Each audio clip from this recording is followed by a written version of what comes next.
ये 2025 में Indian badminton को आखिर हो क्या गया है? They have just stopped winning. Paris Olympics के डिसअपॉइंटमेंट के बावजूद हम अभी भी अपने स्टार प्लेयर्स पे इतना ट्रस्ट करते हैं कि हर BWF टूर्नामेंट में एक्सपेक्ट करते हैं कि शायद कोई तो जीत जाए। पर जीतना तो दूर की बात है, अब तक इस साल हमारा कोई भी प्लेयर किसी भी कैटेगरी में फाइनल्स तक भी नहीं पहुंच पाया है। इस साल के पहले क्वार्टर में ही ऑलरेडी 8 मेजर टूर्नामेंट्स हो चुके हैं। आज हमारे डिस्कशन का फोकस प्राइमरीली ग्रेड 1 और 2 टूर्नामेंट्स पे रहेगा, ना कि नेशनल्स या सुपर 100 चैंपियनशिप्स पे।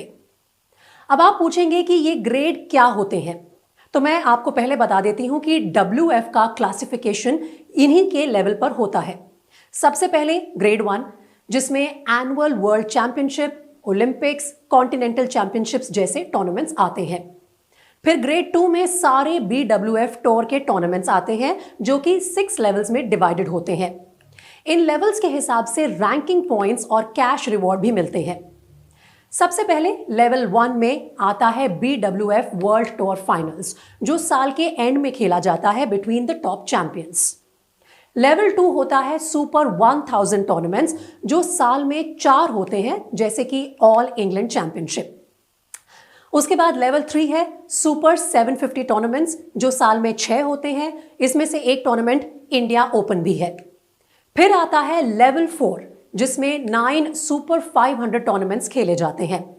एंड फाइनली लेवल 5 एंड 6, जिसमें सुपर 300 एंड सुपर 100 टूर्नामेंट्स का दर्जा मिलता है।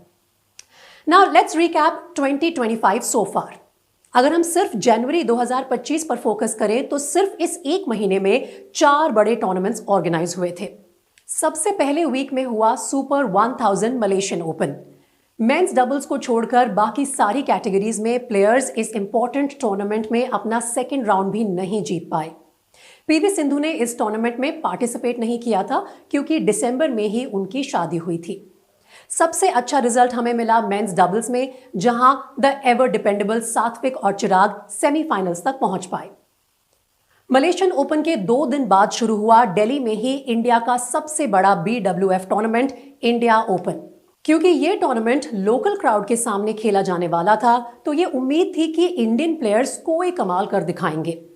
मेंस सिंगल्स में किरण जॉर्ज ने सबको चकित करते हुए क्वार्टर फाइनल्स तक जगह बनाई। वुमेन्स सिंगल्स में PV सिंधु ने वापसी की और क्वार्टर फाइनल्स तक पहुंच गई। मेंस डबल्स में एक बार फिर सात्विक और चिराग ने सबको हराते हुए सेमीफाइनल्स तक तो अपनी जगह बना ली, पर फाइनल्स अभी भी उनकी पहुंच से दूर था। वुमेन्स डबल्स में भारत के 3 जोड़े और मिक्स डबल्स में 2 जोड़े अपना अपना पहला राउंड जीतकर बाहर हो गए। 2024 की तरह इस साल एक बार फिर इंडियन ओपन में कोई भी इंडियन पोडियम तक नहीं पहुंच पाया। इंडिया का 750 टूर्नामेंट खत्म होने के 2 दिन बाद शुरू हुआ सुपर 500 इंडोनेशिया मास्टर्स। यह टूर्नामेंट इंडियन एथलीट्स के लिए सबसे खराब टूर्नामेंट साबित हुआ, क्योंकि किसी भी कैटेगरी में कोई भी प्लेयर सेकेंड राउंड के आगे भी नहीं जा पाया। और फिर फाइनली जनवरी के लास्ट वीक में शुरू हुआ super 300 tournament, Thailand masters. Generally super 300 और सुपर 100 में लोअर रैंक्ड प्लेयर्स खेलते हैं, जो आने वाले फ्यूचर का एक अच्छा संकेत देते हैं। मेंस सिंगल्स में ex world number 1 Srikanth Kidambi और युवा खिलाड़ी शंकर सुब्रमण्यम, इन दोनों ने क्वार्टर फाइनल्स तक जगह बनाई। विमेन्स सिंगल्स में भी सरप्राइज पैकेज देखने को मिला, जब 17 वर्षीय रक्षिता रामराज ने भी क्वार्टर फाइनल्स तक जाकर दिखाया। पर इन सब की गाड़ी वहीं तक रुक गई। बाकी तीनों डबल्स कैटेगरीज में कुछ खास रिजल्ट्स नहीं मिले। मूविंग ऑन टू फरवरी में BWF का कैलेंडर लाइट था, क्योंकि सिर्फ German open and the Asia mix team championships खेले गए। जर्मन ओपन में मेंस सिंगल्स में तरुण मन्नेपल्ली क्वार्टर फाइनल्स तक काफी कॉन्फिडेंट लगे।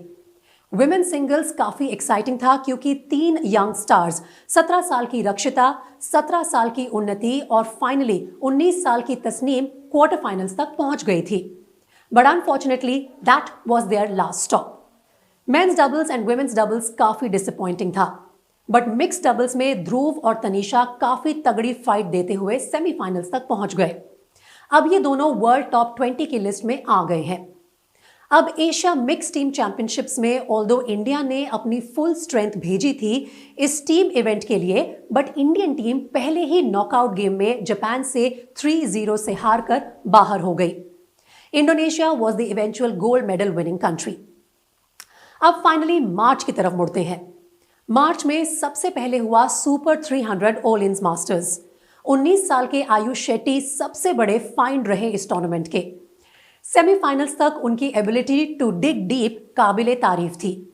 इस रिजल्ट की वजह से वो BWF रैंकिंग में पहली बार वर्ल्ड टॉप 50 में आ गए हैं।